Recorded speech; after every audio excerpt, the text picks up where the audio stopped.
Welcome students, welcome to Sanjay Gudawat IITN medical academy. और मैं हूं पूजा मैम और हम पढ़ रहे थे chapter living world. Last lecture में हमने देखा था characteristic features of living organisms. तो इस लेक्चर में हम देखेंगे diversity in the living world. Okay, diversity in the living world.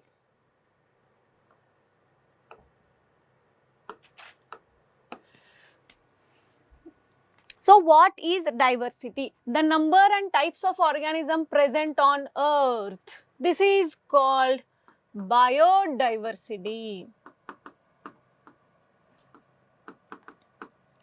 बच्चों, बायोडाइवर्सिटी ऐसा क्यों बोला है? क्योंकि number and types of organisms, मतलब हम लिविंग ऑर्गेनिजम्स की बात कर रहे हैं। कितने ऑर्गेनिजम्स हैं एंड कितने प्रकार के ऑर्गेनिजम्स हैं, उसको हम क्या बोलेंगे? Biodiversity. Okay, each plant, animal, organisms that we cannot see with our naked eyes represent species.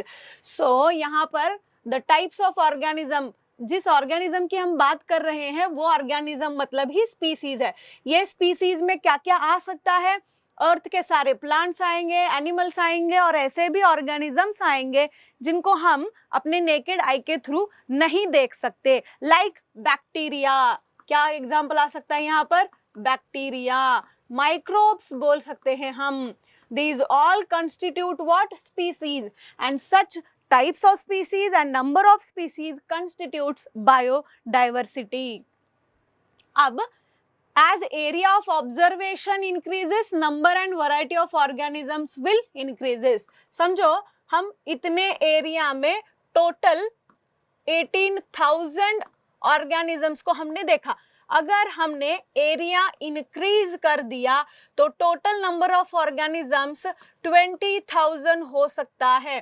तो as area of observation increase होगा, number and variety of organisms भी इंक्रीज होगा। The type of area also increases the number and kind of living organism. कैसा प्रकार का living organism मिलेगा and कितना living organism मिलेगा, ये किस पे भी डिपेंड है? टाइप ऑफ एरिया, किस प्रकार के एरिया में आप ऑर्गेनिज्म को कैलकुलेट कर रहे हैं। For example dense forest, the types, varieties of organism और नंबर ऑफ ऑर्गेनिज्म इसमें ज्यादा होगा। समझ में आया? Like tropical forest, tropical area. अब ट्रॉपिकल एरिया में भी क्योंकि वहाँ के कंडीशंस एंड वहाँ का प्राइमरी प्रोडक्टिविटी ज़्यादा होगा तो अलग अलग वैरायटी के ऑर्गेनिजम्स और उनका नंबर भी वहाँ पर ज़्यादा होगा compare to a grassland ecosystem. So type of ecosystem या फिर टाइप ऑफ एरिया से भी ये ऑर्गेनिजम्स का नंबर एंड टाइप इंक्रीज होता है। और ऑब्जर्वेशन के लिए जगह अगर इंक्रीज किया तो भी number and type of organism increase होता है। यानी कि यहाँ पे तुमको बता रहे हैं बायोडाइवर्सिटी कैसी होती है, क्या क्या होती है। The number of species that are known and described range between. तो ऐसे ऑब्जर्वेशन करके, अलग अलग एरिया में ऑब्जर्वेशन करके, पूरे एरिया का ऑब्जर्वेशन करके टोटल आज तक number of species, total plant plus animal, number of species, it is plant plus animal, plant plus animal को मिला के आज तक 1.7 to 1.8 मिलियन ऑर्गेनिजम्स मालूम है। This can be written in lakhs, like 17 to 18 lakh. Okay, new area and even old ones और observation किया जाएगा। ऑब्जर्व्ड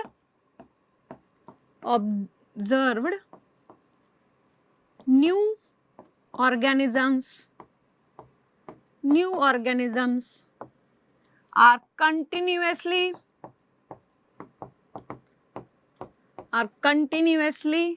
discovered और continuously discovered।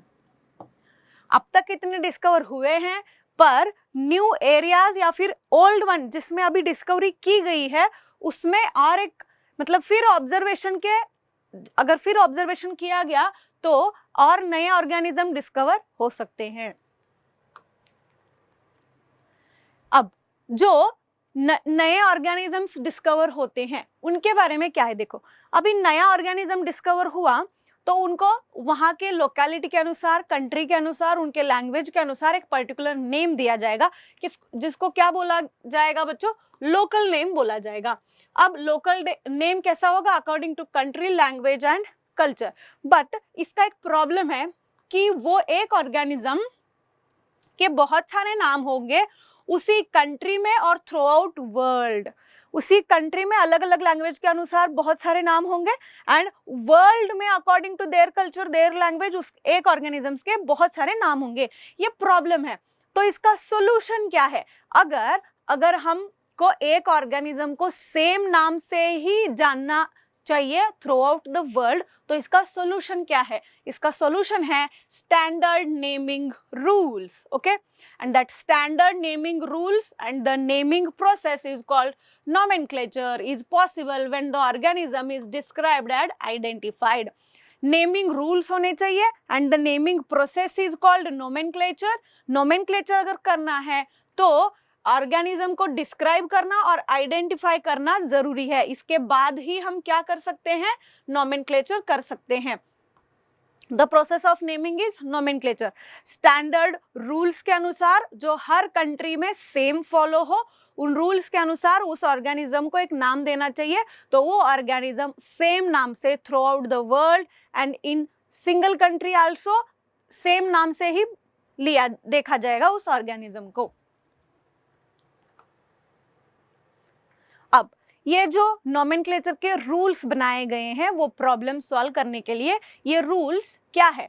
अब अगर प्लांट्स को कोई एक न्यू प्लांट डिस्कवर हुआ है, उसको नेमिंग करना है, तो प्लांट को नेमिंग करने के लिए एक ग्रुप है जो रूल्स बनाती है, रूल्स देती है प्लांट्स को नेमिंग करने के लिए। उसको बोला जाता है ICBN, international code for botanical nomenclature.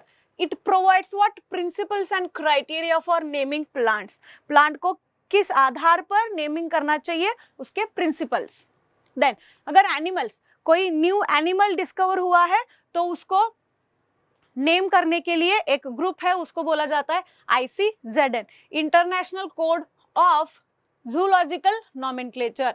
मतलब इस ग्रुप, ये ग्रुप क्या देगा हमको, principles and criteria for naming animals. Understood? देखो यहाँ पर international code for botanical nomenclature है, यहाँ पर international code of zoological nomenclature है। ओके, तो अब देखते हैं कि ये रूल्स, अब ये नोमेनक्लेचर क्यों यूज करना चाहिए, इंपॉर्टेंस क्या है इस नोमेनक्लेचर का। Okay, nomenclature ensures each organism should have only one name. अब नोमेनक्लेचर के रूल के अनुसार या फिर नोमेनक्लेचर का मकसद ये है कि एक ऑर्गेनिज्म को एक ही नाम हो थ्रू आउट द वर्ल्ड। किसी भी ऑर्गेनिज्म का डिस्क्रिप्शन किधर भी वर्ल्ड में, किधर भी हमने अगर डिस्क्रिप्शन किया तो ये सेम नाम ही आना चाहिए इन एनी कंट्री और in any parts of a country. Should arrive at same organism in the part of the world. Description करने के बाद सेम ऑर्गेनिज्म आना चाहिए। Then once a name is given, it ensures that such names has not been used for other organism. Nomenclature के अनुसार क्या क्या होता है, देखो एक ऑर्गेनिज्म को एक ही नाम होगा, डिस्क्रिप्शन किया तो सेम ऑर्गेनिज्म ही पाया जाएगा in any part of the world, and then एक बार यूज किया हुआ नाम किसी दूसरे ऑर्गेनिज्म के लिए कभी भी यूज नहीं होता, इसकी इंश्योरिटी नोमेनक्लेचर देता है। So these are the importance of nomenclature. अब ये नोमेनक्लेचर नेमिंग प्रोसेस करना कैसे है, नेमिंग प्रोसेस का एक बेस्ट सिस्टम है, that is binomial system of nomenclature. Binomial system, देखो बच्चों, many scientists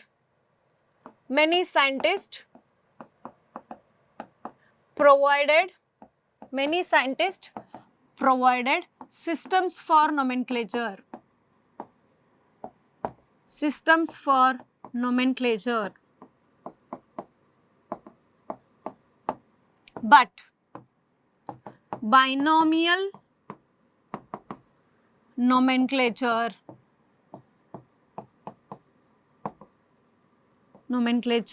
is accepted.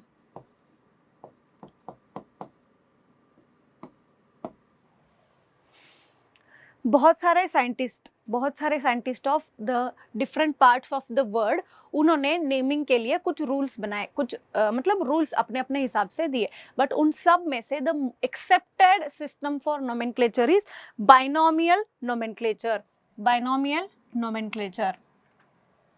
सो ये बाइनोमियल नोमेनक्लेचर दिया किसने? करोलस लिन्नेयस ने बाइनोमियल नोमेनक्लेचर दिया। अब it is universally accepted and practiced by biologists. System used two-word format, convenient for naming. Example, Mangifera indica. देखो, binomial nomenclature is the most accepted nomenclature system. ये nomenclature system किसने दिया? Carolus Linnaeus ने दिया. It is a universally accepted and practiced by biologists. ये समझ में आता आपको? अब इसको बाइनोमियल नेमिंग क्यों दिया गया? बाय मतलब two, nomial two name system. For example Mangifera indica. Mangifera indica is the scientific name of mango. Mangifera indica is the scientific name of mango. तो टू वर्ड्स यूज किए जाते हैं, इसलिए इसको बोला गया बाइनोमियल नोमेनक्लेचर। अब इसको क्या क्या बोल सकते हैं हम? बायोलॉजिकल नेम, साइंटिफिक नेम और टैक्सोनॉमिक नेम। मैंजीफेरा क्या है? जीनस है। इंडिका क्या है? पर्टिकुलर स्पीसीज और स्पेसिफिक एपिथेट। इसकी वजह से इसको क्या बोलते हैं? Two word system, that is binomial system. So mango का साइंटिफिक नेम है मैंजीफेरा इंडिका। मैंजीफेरा जीनस है, इंडिका स्पीसीज है, two word format, so it is convenient for naming and so it is accepted. So what are the rules of binomial nomenclature? उसको देखना है हमने। मतलब Carolus लिन्नेयस ने binomial nomenclature दिया, उस बाइनोमियल नोमेनक्लेचर में उसने क्या क्या रूल्स दिए उसको हमको देखना है। तो first one, biological names are generally in Latin and written in italics. They are Latinized or derived from Latin irrespective of their origin. कोई भी एक न्यू ऑर्गेनिज्म पाया गया तो उसको नेमिंग करने के लिए वो ऑर्गेनिज्म जिस एरिया में पाया गया उस एरिया के अनुसार उसको नाम नहीं दिया जाएगा। उसको नाम देने के लिए जो वर्ड्स चुने जाएंगे वो वर्ड्स लैटिन लैंग्वेज के होंगे। Latin is a dead language. क्यों डेड लैंग्वेज इसको यूज करते हैं? क्योंकि इस लैंग्वेज के वर्ड्स का मीनिंग कभी भी चेंज नहीं होता, because it is a dead language, meaning वो लैंग्वेज अभी यूज में नहीं होता। समझ में आया? तो इररिस्पेक्टिव ऑफ ओरिजिन, जिस ऑर्गेनिज्म को हमको नेमिंग करना है उस ऑर्गेनिज्म का नेमिंग का वर्ड लैटिन से ही लेना पड़ेगा। एंड रिटन किस में लिखना चाहिए? इटैलिक्स में लिखना चाहिए। उसका लिखना इटैलिक्स में होना चाहिए। अब वो इटैलिक्स में क्यों होना चाहिए वो हम आगे देखेंगे। द फर्स्ट वर्ड, दूसरा रूल क्या है? The first word in biological name is represents genus. Second component represents specific epithet or nothing but species. Both the words in a biological name when handwritten are separately underlined. देखो पहला word for example Mangifera indica, genus specific epithet होना चाहिए। Third rule है अगर हाथ से लिखा, अगर मैंने सिर्फ हाथ से लिखा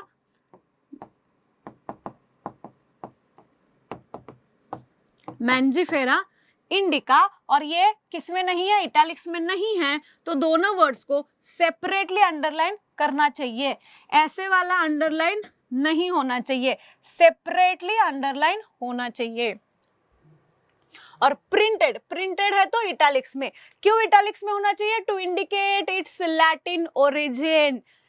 रिटन इन लैटिन मतलब derived from Latin, written in italics. Italics में क्यों लिखना चाहिए? To indicate its Latin origin. Assertion reason में आ सकता है binomial names are printed in italics. Reason होना चाहिए to indicate its Latin origin. The first word denoting the genus starts with capital letter. Genus का पहला लेटर, ओनली फर्स्ट लेटर कैसा होना चाहिए? It should be capital. While the specific epithet starts with the small letter. Specific epithet का पहला letter होना चाहिए small letter. Small letter. It can be illustrated with the example of Mangifera indica, capital small and printed in italics. The name of the author appears after the specific epithet. पांचवा rule है कि binomial word के बाद में जिस author ने उसको describe किया उसको स्पेसिफिक एपिथेट के बाद में, after, name of the author appear after specific epithet. Example, Lin. That is at the end of the biological name and is written in an abbreviated form. Abbreviated form is short form. Abbreviated form is short form. Example, Lin. It is not written as Linnaeus, it is written as Lin. Lin is the abbreviated form of Linnaeus. Meaning what? Mangifera indica is described by Linnaeus. Understood?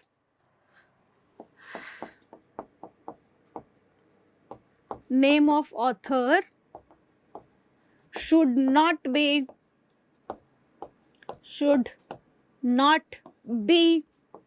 in italics. This is important. Okay, author का नाम italics में नहीं होना चाहिए. Now, after naming the classifications, nomenclature rules, we are going to see now. देखो, हर organism को study करना possible नहीं है, तो हर ऑर्गेनिज्म को समझने के लिए कुछ एक सिस्टम होना चाहिए. That is what? Classification. It is not easy to study all organisms. There should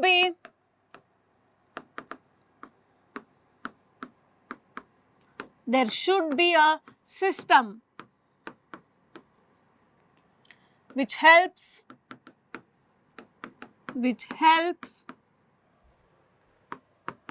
to study organisms.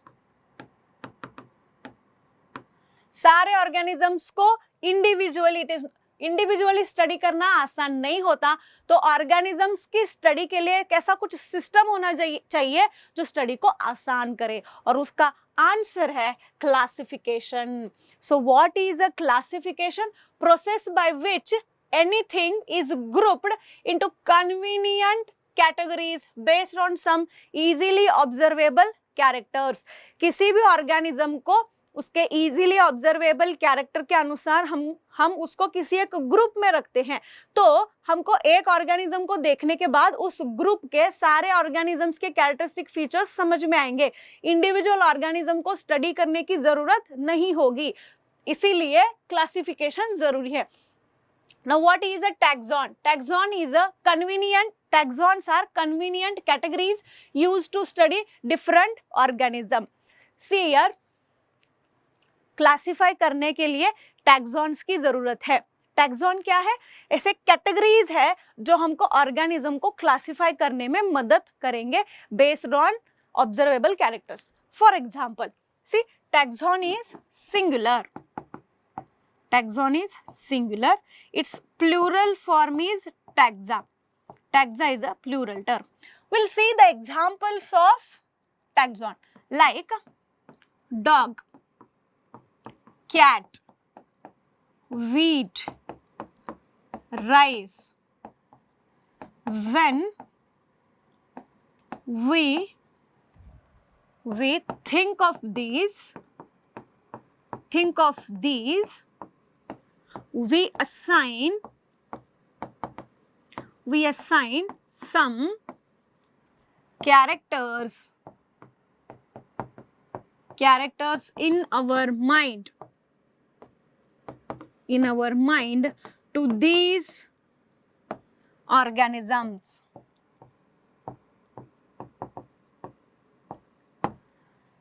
सी, जब हम डॉग, कैट, व्हीट, राइस बोलेंगे तो डॉग, इनके लिए, डॉग के लिए, कैट के लिए, व्हीट के लिए, राइस के लिए जो पर्टिकुलर कैरेक्टर होने चाहिए वो हमारे दिमाग में आता है। जब हम व्हीट और राइस बोलेंगे हमारे दिमाग में प्लांट का आइडिया आएगा।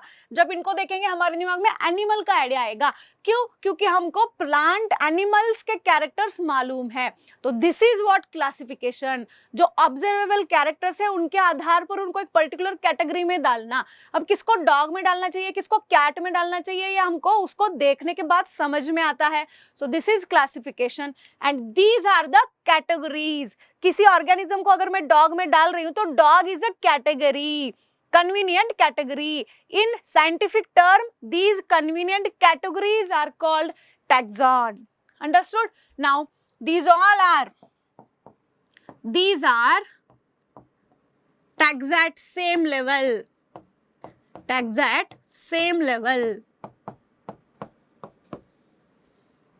Taxa can be tags at same level. What is same level meaning? These all are species only. Species. These cat, dog, wheat, rice all are species. These two are plants, these two are animals, I know, but all four are species. At the same level, those are the categories. So, taxa at same level. If we have to see taxa at different level, taxa at different level, taxa at different level. See, taxa at different level क्या क्या आ सकता है? Dog, dog, and then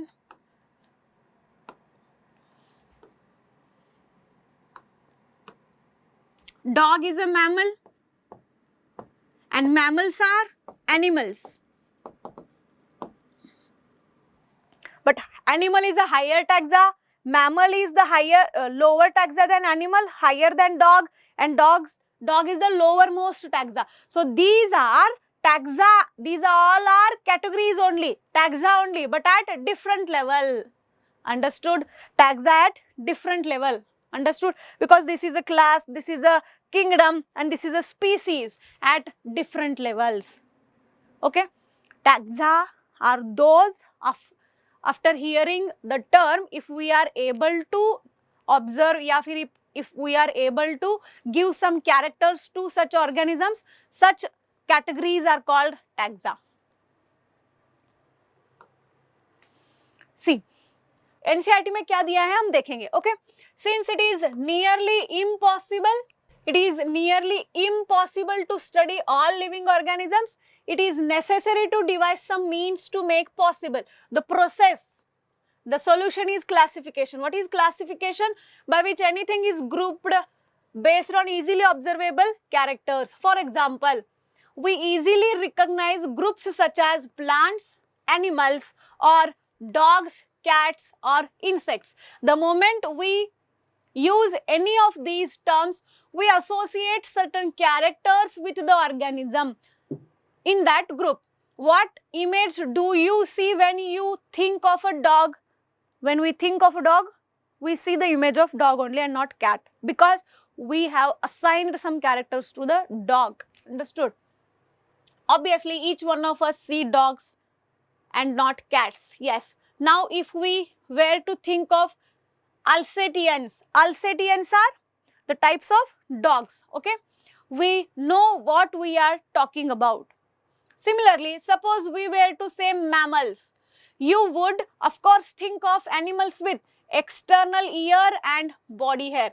external ear and body hair, बच्चों ये किसके characteristic features है? Mammals के. तो जब हम मैमल्स बोलेंगे हमको ये कैरेक्टरिस्टिक फीचर दिमाग में आएंगे. We assign some character. So mammal is a taxon, cat is a taxon, dog is a taxon. Okay, likewise in plants, if we try to talk of wheat, the picture in each of our mind will be wheat plant, not rice plant or any other plant. Hence all these dog, cat, mammal, wheat, rice, plant, animal, etc. are convenient categories, groups we use to study organism. Scientifically, these groups are called taxa. here you must recognize that taxa can indicate categories at very different level, meaning taxa at same level, taxa at different level.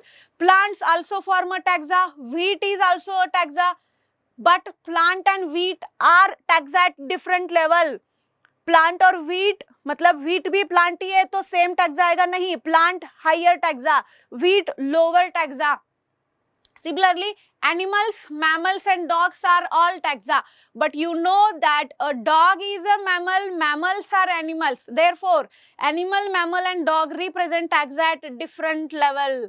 Taxa at different level. Okay? जो हमने अभी अभी देखा कि classification क्यों करना चाहिए problem solve करने के लिए, क्योंकि हमको बहुत सारे ऑर्गेनिज्म को स्टडी करनी है. अब ये क्लासिफिकेशन का जो प्रोसेस है, it comes under a branch of botany.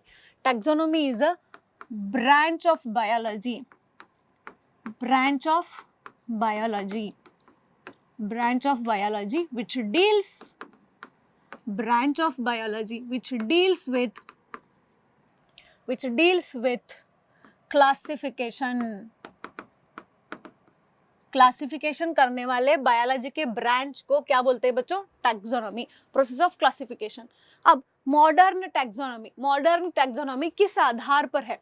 Internal structure, किसी भी ऑर्गेनिज्म को क्लासिफाई करने के लिए हम टैक्सोनॉमी यूज करते हैं. ये किस पर बेस्ड है? Internal structure, structure of a cell, developmental processes, ecological information of organism, इन चीजों पर मॉडर्न टैक्सोनॉमी बेस्ड है. प्रोसेस ऑफ टैक्सोनॉमी, टैक्सोनॉमी में क्लासिफिकेशन कैसे किया जाता है? Classification, how classification is done, how classification is done. Classify करने के लिए पहले कैरेक्टराइजेशन करना पड़ता है, कैरेक्टर्स फाइंड आउट करने पड़ते हैं, तब हम ऑर्गेनिज्म को आइडेंटिफाई करेंगे, फिर उसको ग्रुप्स में क्लासिफाई करेंगे और फिर उसको एक नाम देंगे using biological nomenclature. Okay, earlier taxonomy. अब ये मॉडर्न टैक्सोनॉमी जो अभी यूज होता है, पर पहले अर्लियर टैक्सोनॉमी, पहले किसी भी ऑर्गेनिज्म को क्लासिफाई करने के लिए ह्यूमन बहुत बेसिक चीजें यूज करता था. ह्यूमन कैसे करता था? कोई भी ऑर्गेनिज्म हो, वो ह्यूमन को कैसे यूजफुल है उस आधार पर वो उस ऑर्गेनिज्म को क्लासिफाई करता था. It is the most basic type of classification based on uses of organism by earlier human beings. Okay, systematics करके कुछ हमको टॉपिक्स है. What is systematics? It is also a type of classification, but it includes, systematics को हम कैसे लिख सकते हैं? It is a taxonomy plus evolutionary relations. Evolutionary relations. Okay? Systematics is nothing but taxonomy ही है. जैसे टैक्सोनॉमी में क्लासिफिकेशन किया जाता है, कैरेक्टराइजेशन करके, आइडेंटिफाई करके, क्लासिफाई करके, नॉमेनक्लेचर करके क्लासिफिकेशन का प्रोसेस जैसे किया जाता है, सेम ही यहाँ पर भी प्रोसेस होगा. बट यहाँ पर ये जो कैरेक्टर्स लिए थे क्लासिफाई करने के लिए, इनके साथ साथ evolutionary relationship among the organisms. कोई एक ऑर्गेनिज्म मिला है, उसका उस लोकेलिटी के अदर ऑर्गेनिज्म के साथ क्या कोई एवोल्यूशनरी रिलेशनशिप है? क्या वो ऑर्गेनिज्म किसी दूसरे ऑर्गेनिज्म में म्यूटेशन होके या फिर इवॉल्व होके वो ऑर्गेनिज्म बना है? इसकी भी स्टडी की जाती है in systematics based on diversity of organism, kind of organism, diversity, kind of organism, कैसा ऑर्गेनिज्म है, कितना डाइवर्स है, and evolutionary relationship among them organisms के बीच में. This evolutionary relationship is called, this process is also called phylogeny. So phylogeny is study of evolutionary relationship. So systematics include phylogeny. The statement is true. Okay, तो systematics में systematics includes what? Identification. Systematics include identification, nomenclature. Okay.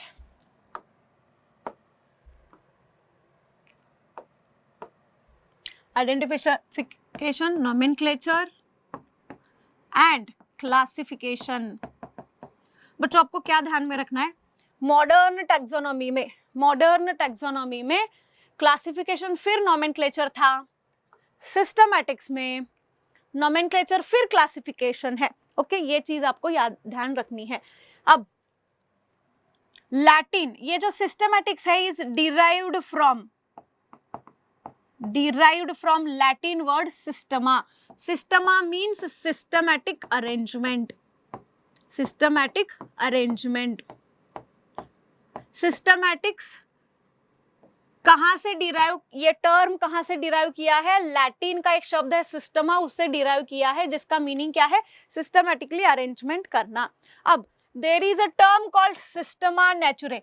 It is the title of Linnaeus book. Title of Linnaeus book. It is the book which describes, it is a book with a description. Book describes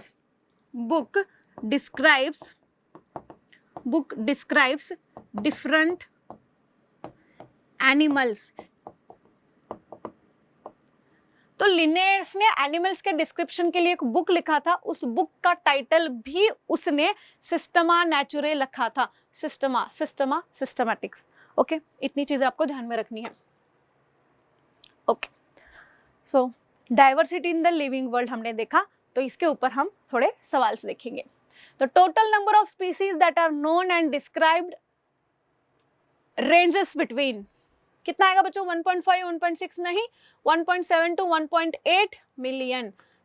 it can be written as 17 to 18 lakhs, 17 to 18 lakhs। Okay, direct सवाल है।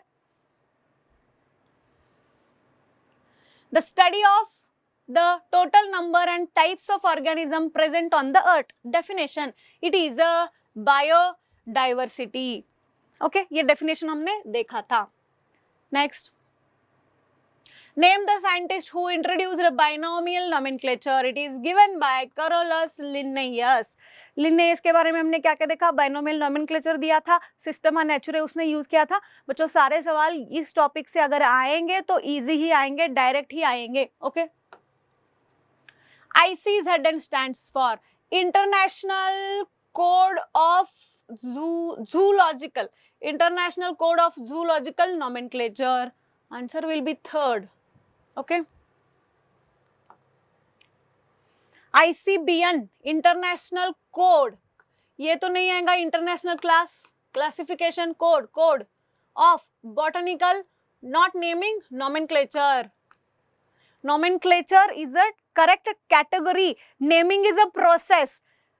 The naming process is called nomenclature. Okay, so we have to take nomenclature. International Code of Botanical Nomenclature. Taxon. Taxon stands for the rank of species and genus. The rank. Okay, सिर्फ species को और genus को taxon बोलते हैं क्या? नहीं, देखो बच्चों, सिर्फ species को taxon बोलते हैं, लाइक सिर्फ स्पीसीज को नहीं, स्पीसीज को टैक्सॉन बोलते हैं। Dog cat is a taxon. Genus को टैक्सॉन बोल सकते हैं, like Solanum, Solanum is also a higher category of. देखो ब्रिंजाल अगर मैं एग्जांपल लूंगी तो स्पीसीज वाला टैक्सॉन होगा, टैक्सॉन एट लोअर लेवल। अगर मैं सोलैनम लूंगी तो टैक्सॉन एट हायर लेवल। तो जीनस और स्पीसीज के लिए लेते हैं, पर सिर्फ इनके लिए नहीं लेते। The rank up to phylum, not only up to phylum. Okay, the species epithet only, species epithet के लिए सिर्फ नहीं, any rank of taxonomic hierarchy. Taxonomic hierarchy, taxonomic hierarchy means, taxonomic hierarchy is like species, group of species is genus, group of genus is what? Family, group of family is what? Order, group of order is what? Class, group of class is phylum or division, and then the highest one is the kingdom. तो इस taxonomic hierarchy steps, any rank, ये rank, ये rank, ये rank, this is the first rank बोल सकते हैं, lowest rank बोल सकते हैं, second rank बोल सकते हैं। तो इनमें से किसी को भी क्या बोलते हैं? टैक्सॉन बोलते हैं। In a scientific name, the name of the author is published in italics. No, it should be in the abbreviated form, that is short form. Okay, direct सवाल। Select the correctly written scientific name of mango which was first described by Carolus Linnaeus. Described by Carolus Linnaeus. Mangifera indica, Carlin, no. Mangifera indica, Lin, Mangifera indica, Mangifera indica, Mangifera indica. Okay, indica का यहाँ पे आई small है, यहाँ पर capital है, देखो capital है तो कैपिटल नहीं रहना चाहिए।